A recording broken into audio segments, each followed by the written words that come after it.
Hi all, ഇന്ന് നമ്മൾ discuss ചെയ്യാൻ പോകുന്ന കുറച്ച് ക്വസ്റ്റ്യൻസ് ആണ്. ഇതിന് നെറ്റിൽ നിന്ന് അവൈലബിൾ ആയിട്ടുള്ള ആൻസേഴ്സ് ഒക്കെ വെച്ചാണ് നമ്മൾ ഇത് കണ്ടുപിടിച്ച് വെച്ചിരിക്കുന്നത്. അപ്പോൾ ഇതിൻ്റെ ആൻസേഴ്സ് നമുക്ക് ഡിസ്കസ് ചെയ്യാം. A simply supported beam A B of span 5 meter is carrying point loads 5 kilonewton, 3 kilonewton and 2 kilonewton at 1 meter, 3 meter and 4 meter from respectively from support A.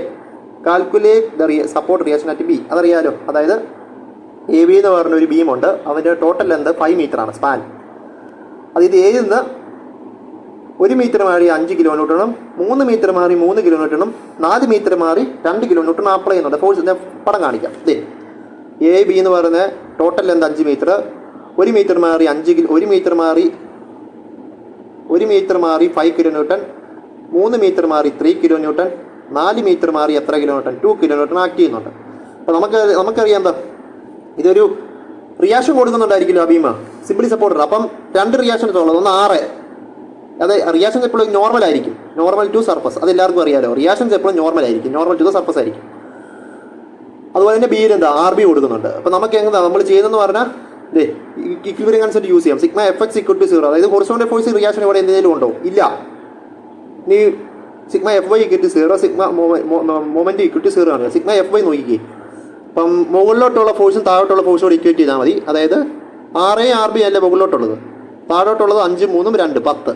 അത് തന്നെ ആ സാധനം ചെയ്താൽ മതി. അതായത് 6 മൈനസ് 5 മൈനസ് 3 മൈനസ് 2. അതായത് മുകളിലോട്ടുള്ളത് നമ്മൾ പോസിറ്റീവായിട്ട് എടുത്തു, താഴോട്ടുള്ള നെഗറ്റീവായിട്ട് എടുത്തു.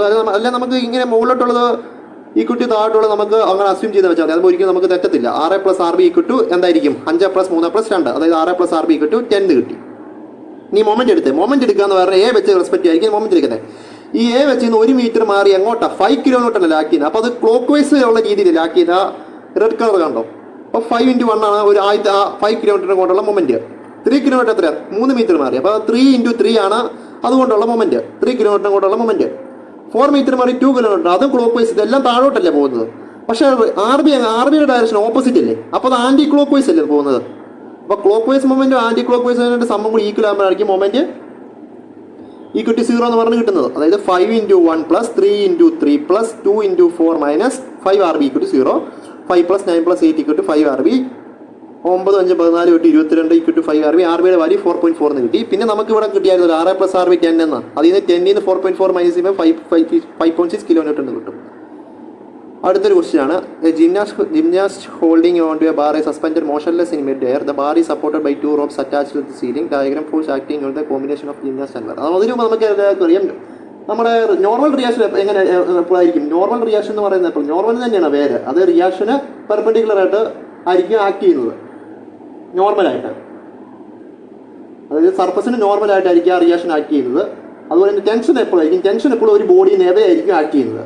മനസ്സിലായല്ലോ? വെയിറ്റ് എപ്പോഴും താഴോട്ടും ആയിരിക്കും ആക്ട് ചെയ്യുന്നത്. അത് ഈ കൺസെപ്റ്റ് തന്നെയാണ്. അത് ടെൻഷൻ രണ്ടും, അതായത് ആ 2 ടെൻഷനും 2 വയറുകളാണ് കാണിക്കുന്നത്, റോപ്പിൻ്റെ ഇതാണ്. അപ്പം ടെൻഷൻ എപ്പോൾ എന്താണെന്നാണ് പറഞ്ഞത്?